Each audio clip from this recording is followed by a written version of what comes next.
इसका मतलब क्या मैं चेक करता हूँ, if head double equal to null, इसका मतलब क्या है, first entry. If it is the first entry, हमें काम करते हैं. Look at this. I will construct a new डब्बा. ठीक है? How I will going to do that? I will going to say new डब्बा. G, can you tell me कि यहाँ पे क्या लिखना है? T value. T लिखना है. G, can you tell me कि डब्बा जब मैं कंस्ट्रक्ट करूँगा तो उसे कितने पैरामीटर रहेंगे? T value plus. एक तो मुझे वैल्यू भेजनी है ना? वैल्यू मैं कहाँ से भेजूँगा?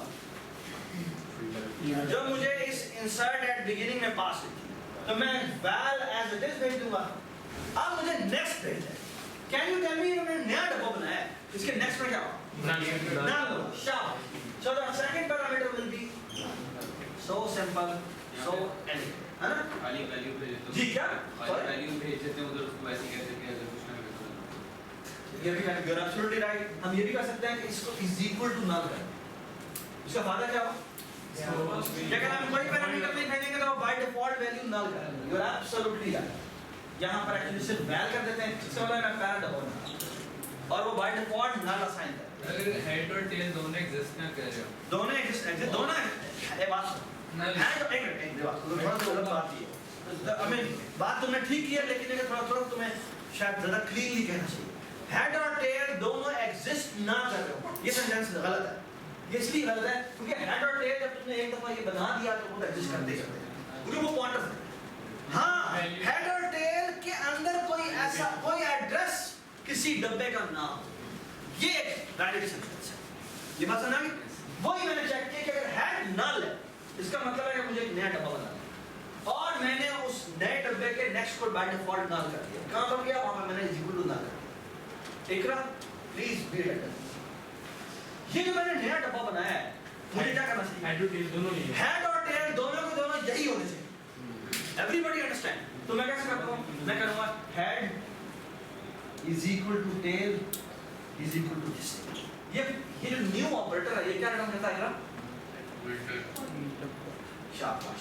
ये जो न्यू ऑपरेटर है, ये हमें एड्रेस रिटर्न करता है, पॉइंटर रिटर्न करता है. वही एड्रेस मैंने टेल को असाइन कर दिया, वही एड्रेस मैंने हेड को असाइन कर दिया. जी, मैंने जब कॉल किया है 10 वाला, तो एक्चुअली ये डब्बा बनेगा. लेट मी, मैं इसको भी इरेज कर रहा हूँ. पता ये डब्बा बनेगा. हेड में भी 0x100 आ जाएगा, इसमें भी 0x100 आ जाएगा. इसका नेक्स्ट में क्या पड़ा? 0 नल पड़ा. ठीक है? Everybody understand? Everybody understand this? अब अगर मैं add dot insert दोबारा कॉल करूँ, ये चलेगा? नहीं चलेगा. क्यों नहीं चलेगा? क्यों? अब मसला ये है कि अब ये हम इंसर्शन शुरू में नहीं कर सकते. Everybody understand? अब मुझे क्या करना है? अब थोड़ा सा एक डिफरेंट काम. Look at this. यहाँ पे है else में. else में आने का मतलब क्या है? अब मेरी दूसरी वैल्यू इंसर्ट हो रही है, लेकिन उससे पहले इंसर्ट हो रही है. बाद में वो तो ऐसे टेल रही है, लेकिन मैं यहाँ पे इसको एरर में इसको भी ऐड बिगिनिंग करता हूँ. तो इसका मतलब क्या है? क्या दिखना चाहिए मुझे बताओ? शुरू में होना चाहिए क्या? शुरू में होना चाहिए 20, उसके बाद होना चाहिए 10. Everybody agree? Everybody agree? ठीक है? ये होना चाहिए. इसका मतलब हेड में किसका एड्रेस होना चाहिए? हेड में इस वाले का एड्रेस होना चाहिए. और टेल में किसका एड्रेस होना चाहिए? टेल में इसी का एड्रेस होना चाहिए, है ना? Now look at this. How I will going to do that? Look at this. मैं काम करते हैं. Again हम एक नया डब्बा बनाते हैं. Is equal to new. क्या बोला? डब्बा T. आप बताएं मुझे यहाँ पैरामीटर क्या पास करते हैं? हाँ? Value. Absolutely right. Can you tell me यहाँ क्या? Head. क्यों बोला? जो नया डब्बा बन रहा है, जो नया डब्बा बन रहा है 20 वाला, इसको इसकी तरफ मैंने पॉइंट करवाना है. और इस वाले डब्बे का एड्रेस के बाद पड़ा हुआ है, हेड वाले के पास. लुक क्या खूबसूरत किस्म की एक लाइन मैंने लिखी है, करेक्शन है ना? और बाद में एक और भी बात, ये क्या रिटर्न करेगा मुझे? एक पॉइंटर रिटर्न करेगा इस नए वाले का, है ना? जिसे किसकी तरफ हेड के लेवल नहीं हो गया. ठीक है? Everybody understand? ये हमने इंसर्ट एट बिगिनिंग कर दिया. one line, two lines of color, and look at the beauty of this color. Okay? Everybody understand? ये हमने insert at beginning किया, अब insert at end आपने करना, ठीक है? I think insert at the tail वो आपने खुद करना है। उसके बाद में काम करते हैं, please. Sorry? Tail? Ji, tail में क्या नर्म बना हुआ है? नहीं। Tail को क्या हमें छेड़ने की जरूरत है? हार गिरना है, ठीक है? Everybody understand? Ji, insert at beginning हो गया और insert at जो end tail है वो अब आप खुद करेंगे। उसमें भी exactly कुछ इस तरह चेक कर लेना है, पहले से किया लगेगा कि अगर दोनों के दोनों null हैं तो क्या होगा और अगर end है तो उसमें क्या होगा, ठीक है? बाद में ये मैं अब इधर कर सकता हूँ, धीरे-धीरे अब हमें पता लग गया। ना वीडियो से लेना अच्छा है। सही अपनी ले आपके यही तस्वीर ले लो और ये फिर आप उसकी सर आपसे एक मिनट प्लीज। जैसे एंड का आपने बनाया और बिगिनिंग का बनाया सेंटर का भी होना चाहिए। नहीं सेंटर का नहीं चाहिए, हमें सेंटर का पता, हमें लिंक लिस्ट में कभी हमें सेंटर की जरूरत नहीं क्योंकि हमारे पास अगर हेड है। बाद में एक बात सुनो, एक छोटी सी बात वो ये कि अगर हमने हेड बनाया टेल बनाया, हमें एक्चुअली टेल की जरूरत नहीं थी। हमें अगर हेड पता हो तो मैं एक्चुअली टेल पर लूप करता हुआ पहुंच सकता हूं। Everybody understand? इन्हें अगर मैं इंसर्ट एट वो लंबा नहीं मुझे फॉर लूप लगेगा जब तक उसके लिए जब तक जानना है। You are absolutely right. अभी हम एक्चुअली उसी तरह का काम एक करते हैं, वो फिर आपका कुछ होता है कि अगर मैंने हेड और टेल के बगैर काम करना हो तो मैं करता हूं, ठीक है? यार मैं ये नहीं चाहता, मैं एक्चुअली ये सर दो क्या यार अभी थोड़ी देर रुक जाओ, दिखाई से क्लियर लेंगे एक मिनट। अब हम एक काम करते हैं, मैंने लिंक लिस्ट बना ली है और लेट्स से वो लिंक लिस्ट यहाँ पे डिस्प्ले हो, ठीक है?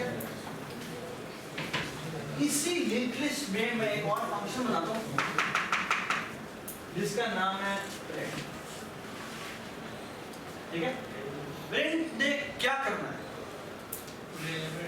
पूरी अरे जो है पूरी लिंक लिस्ट है वो मुझे प्रिंट करना है कि पहले ये पढ़ा हुआ है, फिर ये पढ़ा हुआ है, फिर ये पढ़ा हुआ है, फिर ये पढ़ा हुआ है। Everybody understand? ये मैं करवाना चाहता हूँ। So let me right this function जिसका नाम है प्रिंट, ठीक है ना? ये मैं कर देता हूँ print. Everybody agree? Everybody agree? ठीक है? नाउ रिटर्न टाइप क्या है? रिटर्न टाइप है, ठीक है? चलें जी यहाँ पर। Now look at this.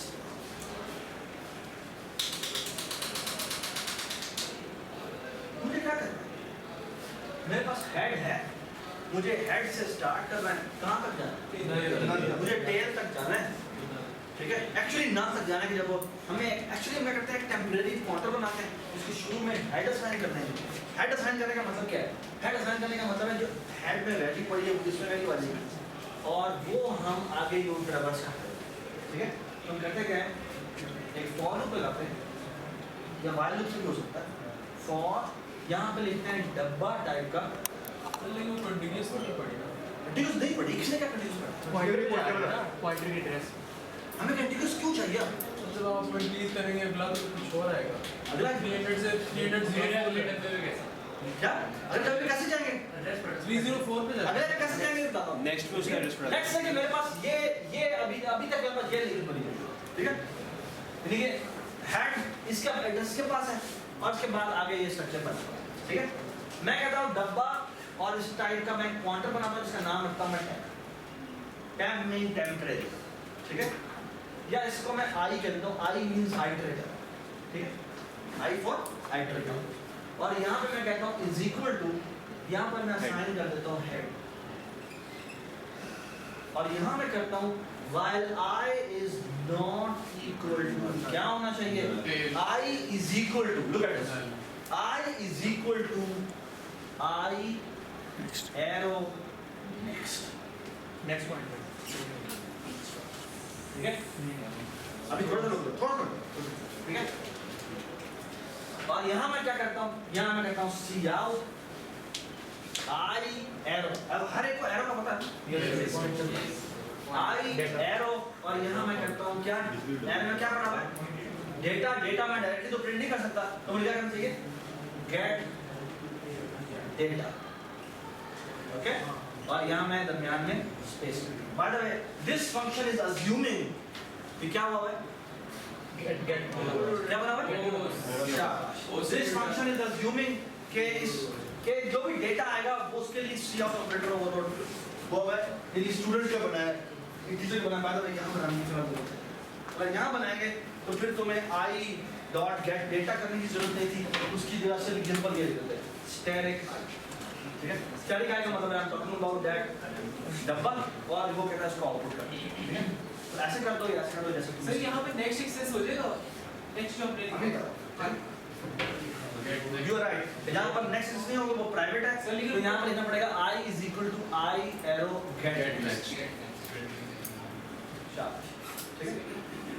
अच्छा आप क्या यहाँ पे चेक क्या होना चाहिए? i is not equal to, अभी फिगर आउट। ठीक है, चलें जी, i है, i खुद क्या है? i खुद एक पॉइंटर है, ऐसे ही i खुद क्या यार बिलाल से देख लो, i खुद क्या एक पॉइंटर है, ये 4 बाइट का हमारा एक पॉइंटर है। ठीक है, इसमें क्या वैल्यू है? एड्रेस किसका एड्रेस है? हेड का एड्रेस नहीं आएगा, खोता है हेड कैसे जुड़ता है? ये पिछले वाले मिडटर्म एग्जाम में भी गलत किया कि i का एड्रेस है। जब मैं i is equal to head कहता हूं तो इसका मतलब नथिंग नहीं कि हेड का एड्रेस आएगा, हेड में जो वैल्यू पड़ी है वो आएगी, जो क्या है 0x 100। तो इसमें 0x 100 है ना, क्या कह रहे हो? मेरे वही है ना। ये साइन हो गया। क्या i इक्वल टू नल है? नहीं, टेल जाना, टेल पे। ठीक है, टेल नहीं चाहिए, टेल जरूरत नहीं। i is equal to null है नहीं। ठीक है, तो उसके बाद करते हैं सी आउट करते हैं i एरो गेट डेटा। ये पहले वाले का गेट डेटा कॉल होगा। हाँ जी, क्या आउटपुट होगा? स्पेस। ठीक है, स्पेस की जगह आप चाहें तो यहाँ पे नल भी कर सकते हैं, ये एरो लगा हुआ। ठीक है, उसके बाद क्या हुआ, ये लूप दोबारा चलेगा। अब इसने तो चलना नहीं, इसने चलना। i is equal to I arrow get next। क्या वैल्यू है? नेक्स्ट पॉइंटर का ये क्या होना चाहिए? यहाँ होना चाहिए क्या? 200। इधर क्या होना चाहिए? 0x 4 जी, क्योंकि I arrow get next जो है वो मुझे 0x 200 देगा, तो इसका मतलब है I में क्या वैल्यू आ जाएगी? I की वैल्यू अपडेट हो जाएगी कितनी? 0x 200। अब जब वो कहेगा I arrow get data करो, एक्चुअली किसका get data कॉल होगा? इसका data। यानी क्या आउटपुट होगी? 20 आउटपुट होगी और यहाँ पे एरो होगा और यहाँ पर लूप दोबारा से आएगा I is equal to I arrow get next। I है जो कि 0x 200 पड़ा हुआ है, वो इसका get next करेगा जो कि 0x 400 है, तो I की वैल्यू कितनी हो जाएगी? 0x, I की वैल्यू हो जाएगी 0x 400। टेल यूज नहीं हुआ, अगर टेल वो सिर्फ इंसर्ट एंड टेल के लिए यूज होगा। सर अगर यहाँ पे टेल यूज करते तो वो इंसर्ट एंड टेल के लिए यूज होगा। हाँ, ठीक है, एवरीबॉडी अंडरस्टैंड दिस थिंग। ठीक है, एवरीबॉडी अंडरस्टैंड। चलो देखो, सुनो, ये हमने इंसर्ट ये प्रिंट कर दिया है ना। अगर मैं आपको कहूँ कि मैंने ये मेरी लिंक लिस्ट सीधी ऑर्डर में प्रिंट किया, अगर मैंने लिंक लिस्ट उल्टे ऑर्डर में प्रिंट तो नहीं सर, पहले शुरू से नल किया, स्टार्ट कर भी लो तो वापस कैसे आओ? तो नेक्स्ट तो उसका नल है, हाँ जी, तो वो तो वापस नहीं आ सकता। नल से पीछे कैसे? नहीं सर, तो रिवर्स देखिए सर, बड़े नहीं होगा। अगर मैंने लिंक लिस्ट को उल्टा प्रिंट करना है, कैसे करूं? सर एक और बनाना पड़ेगा, हाँ? एक और फोल्डर बनाना पड़ेगा। प्रीवियस जाओ। प्रीवियस के नाम से बनाना पड़ेगा। एक तरीका ये है कि हम प्रीवियस रखें, एक्चुअली इस डब्बे को मॉडिफाई करें। इस डब्बे में जिस तरह नेक्स्ट पड़ा हुआ है उस तरह इसका प्रीवियस। ये बात समझ आए? तो हर डब्बे के आगे उसका नेक्स्ट भी होता है, उसका प्रीवियस भी। तो आप फिर टेल से शुरू करेंगे और प्रीवियस आते हुए आप जब तक आप इस तरफ नाम में नहीं पहुंचे। Everybody understand? बनाना है हाँ, एक मिनट, ये आप आपकी मर्जी, आप बनाए ना, ठीक है। लेकिन एक और बात ये, there is a fix to this and that fix is, आपने स्टैक बनाया था, यूज स्टैक। क्या करें? नाम क्या करें? नहीं, शुरू से पुश करते हुए जाएं और फिर क्यों? तो शुरू से स्टार्ट करें और चेक करें कि जो एड्रेस हमारा है वैल्यू उड़ानी पड़ेगी। उड़ानी हो जाएगा। सारी वहाँ पे उसको जिस तरह एकदम से नीचे लेके जाएंगे तो आपकी वाली पहले आ रही होगी। तो क्या कैसे करें? उसको करते जाए वो नीचे उठता जाए। सर स्टैक में आपकी वैल्यू सबसे पहले आती है ना। हाँ, ये तो तो बात अगर है। आपकी वाली को देखेंगे तो उससे उसके तो बाद करेंगे कैसे मुझे बता पहले स्टैक अगर हम बना भी लें तो फायदा क्या है सिर्फ पॉइंटेड टाइप का बनाएंगे ना तो पॉइंटेड का एड्रेस से ये क्या तो बताओ कुछ कर सकते हैं सर के स्टार्ट से चेक करते हुए एंड तक जाएं उसके बाद फिर दोबारा कुछ है पीछे कैसे आएगी अब आइडिया ये है कि हम एक काम करते हैं जो प्रिंट हमने किया ना प्रिंट रिवर्स हमने बनाना हो प्रिंट रिवर्स में हम क्या करेंगे सुनो बात प्रिंट रिवर्स में हम ये करते हैं कि हम जहाँ सी आउट करें ना सी आउट नहीं करते एक्चुअली क्या करते हैं स्टैक में हम पुश करते जाते हैं और ये पूरा जब फॉर लूप खत्म होगा तो स्टैक में क्या पड़ा स्टैक के टॉप पे क्या पड़ा ठीक है अब जब हम स्टैक को बारी टॉप करते हुए और टॉप करते जाएंगे हमारी जो इंग्लिश है वो रिवर्स लेकिन एक बार सीधा रिवर्स करना पड़ेगा ना हमें इंग्लिश को। हाँ तो क्या हो गया सर मैं तो रोका था अजीब बातें करते हो अच्छा everybody understand this linked structure अच्छा एक काम करते हैं अभी नेक्स्ट क्लास शुरू कर लिया हमें काम करते हैं आप लोगों ने 1:30 बजे आप लोगों ने सारे यहीं पर ये लिंक लिस्ट हमने आप लोगों के सामने बनवाई तो we have to make sure that you submit it today link list की क्लास आपने और गिवन कि आपने स्टैक वाली बनी होगी तो प्रिंट रिवर्स तक हमने अभी आपने सबमिशन लेनी है आज जान सकते हैं ठीक है मैं दो क्वेश्चन क्या पहले ये था आप कह रहे थे कि हम अगले वाले पे तब लेंगे जब हमें प्रोजेक्टेड नाम है आपको दिखाया था वो 500 MB की जरूरत वाले आपने दिखाया था ना एक मिनट हार्ड डिस्क वाले से बात दोबारा जाना है दोबारा बात करते हैं जैसे हार्ड डिस्क में एक्चुअली क्या होता है हार्ड डिस्क में एक्चुअली ये होता है कि जब आप हार्ड डिस्क पे अपनी ये फाइलें सेव करते हैं ना तो वो लिंक लिस्ट की फॉर्म में सेव करते हैं इन जहाँ पर जगह मिला वहाँ पर रखी फिर उससे अगले वाले पे अगर आगे रख दी और फिर इसके थ्रू हम उसको लिंक कर देते हैं कि अगला डेटा यहाँ पड़ा अगला डेटा यहाँ पड़ा अगला डेटा यहाँ पड़ा ठीक है अच्छा एक्चुअली क्या होता है ये जो आपकी जो ये लिंक लिस्ट है ना वहाँ पर ये लिंक लिस्ट नहीं होती वहाँ पर होता है कि जो फाइल है ना वहाँ पर ये एक्चुअली फाइल होती है और फाइल का ये स्टार्ट ठीक है यहाँ पर उसका हेड हमने जहाँ कहा वहाँ पर उसका फाइल का स्टार्ट और एक्चुअली आपकी जो हार्ड डिस्क होती है उस हार्ड डिस्क में सबसे पहले पता क्या पड़ा होता है सबसे पहले ये पड़ा होता है कि आपकी जो फाइलें हैं उसकी आपके ऊपर आपकी ये फाइल है उस फाइल का स्टार्ट है और फिर बड़ा एक एक्चुअली टेबल होता है इन द बिगिनिंग आपकी हार्ड डिस्क होती है ना आपकी हार्ड डिस्क बिल्कुल हार्ड डिस्क ड्राइव्स में डिवाइड होती है तो लेट्स से पहली ड्राइव है दूसरी ड्राइव है तीसरी ड्राइव आपके बना फिर फिजिकली डिवाइड हो तो इसके ना सबसे पहले पहली ड्राइव के शुरू में ना एक टेबल होता है और टेबल में क्या होता है एक्चुअली इसको कहते हैं फाइल एलोकेशन टेबल मतलब फैक्ट 32 फैक्ट 64 NTFS उसके शुरू में ना एक्चुअली यहाँ पर एक्चुअली एक टेबल का होता है और टेबल में एक्चुअली पता क्या होता है कि ये इस तरह की एंट्रीज होती है और एंट्री जो होती है ये फाइल का नाम है और इसका स्टार्ट ये है यानी 0x लेट्स से 100 से शुरू फिर पता होता है कि फाइल नेम 2 है और इस ये कहाँ से शुरू होती है ये 0x लेट्स से 1 मिलियन से शुरू या 1000 सम 28 से शुरू बस ना अब एक्चुअली क्या होता है जब भी हम कोई फाइल लिखते हैं ना एक्चुअली जब हम कोई भी ड्राइव खोलते हैं ना यार ड्राइव में मेरी कौन सी फाइल पड़ी है वो एक्चुअली पता क्या होता है वो एक्चुअली ये टेबल प्रिंट कराता है ठीक है ये टेबल होता है ना ये टेबल प्रिंट करता और जब कहते हैं पुरानी फाइल डबल देके ओपन कर दो तो एक्चुअली क्या करता है वो ये एड्रेस डालता है वो इस एड्रेस पे जाता है हार्ड डिस्क पे और हार्ड डिस्क से वो पहला ब्लॉक करता है ठीक है वो पहला ब्लॉक उठाता है इंजीनियर अगर आपने मूवी चलाने को कहा है ठीक है अगर आप पुराने पे काम कर रहे होते हैं तो एक्चुअली होता है कि आप अगर ना अपने पहला ब्लॉक उठाने वो पहला ब्लॉक उठाता है और आई डोंट नो आपने VLC वगैरह यूज किया तो आपको देखने नीचे बता रहा होता है कि मैंने इतना बफर किया इतना बफर एक्चुअली वही का मतलब ये होता है कि मैंने जैसे इतना डेटा तुम्हारा उठाया इनके इतने शुरू के इतने ब्लॉक्स मैंने उठाए और वो कहाँ शुरू होते हैं वो इस रीडिंग एड्रेस से शुरू होते हैं और यहाँ से आगे आगे वो रीड करते हैं ठीक है अब जो कहते हैं ना फॉर एग्जाम्पल हम कहते हैं फलाने ब्लॉक से हमने कहते हैं ना कि इंडेक्सिंग करते हुए आगे करते हैं तो एक्चुअली वो पूरा ब्लॉक आगे जाता है और देखता है फलाना ब्लॉक कहाँ पर आ रहा है ठीक है और वो नेक्स्ट करता हो the only thing we need to remember this याद है आपके कभी ये सच ही मेरा वायरस आया था सब कुछ उड़ा के ले गया। वो एक्चुअली पता है करता है क्या करता है, वो एक्चुअली इस file allocation table delete data वही पे होता है लेकिन डेटा आपका एग्जैक्टली नहीं होता, इसीलिए आपके जो कुछ आपके ऐसे होते हैं, आप कहते हैं ना जो कि आपका डिलीटेड डेटा भी जाके उठा लेगा, है ना, वो भी एग्जैक्टली ये करता है। वो एक्चुअली कहता है कि मैं ये तो डिस्ट्रॉय हो चुका है, वो एक्चुअली हार्ड डिस्क पे जाता है और हार्ड डिस्क पे देखता है कि क्या, फिर ना वो डिफरेंट फाइलों के फॉर्मेट होते हैं कि भाई वो इवन वहाँ पर भी उन्होंने फॉर्मेट रखे होते हैं कि मैंने मैक्सिमम वर्ड वाली फाइल होती है ना, उसमें वगैरह फॉर्मेट होता है कि ये यहाँ से फाइल शुरू होती है, ये उसके अंदर दोबारा ब्लॉकिंग उन्होंने की होती है।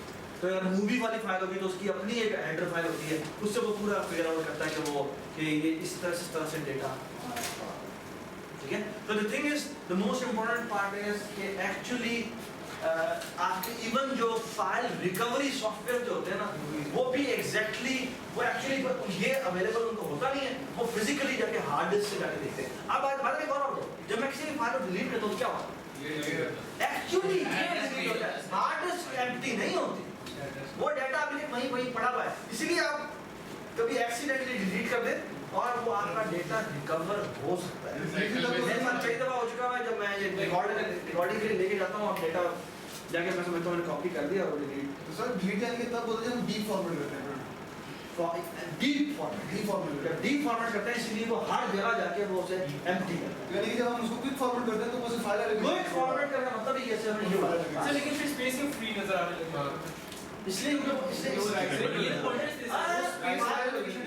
वो सिर्फ इसी हिसाब से देखता है कि मैंने जितने इसके एलोकेशन की हुई है उसके साथ साथ भाई ये फाइल नेम सिर्फ ये नहीं पड़ा होता, साथ ये भी पड़ा होता है कि मैंने इतना इसको डेटा असाइन किया, इसने इतनी डेटा एलोकेशन की है, इसी डेटा से जब कोई भी डिलीट करते हैं वो वाले सारे सब्ट्रैक्ट कर देता है। इस टेबल की वजह से कुछ 16 जीबी की होगी, कुछ 16 जीबी की होगी। एग्जैक्टली इसी टेबल की वजह से आपकी 16 जीबी की जो हार्ड डिस्क है वो कभी भी 16 जीबी की नहीं होती, फिर शुरू में आपका ये डेटा पड़ा होता है, इसलिए वो हमेशा कहता है इतनी फ्री है 1.5 जीबी का टेबल है जी, 1.5 जीबी का टेबल होगा, सर वो पॉइंटर की 4 बिट बाद में ये 1.5 बजे मिलते हैं आप लोग 12 बजे कर लेते हैं, 12 बजे।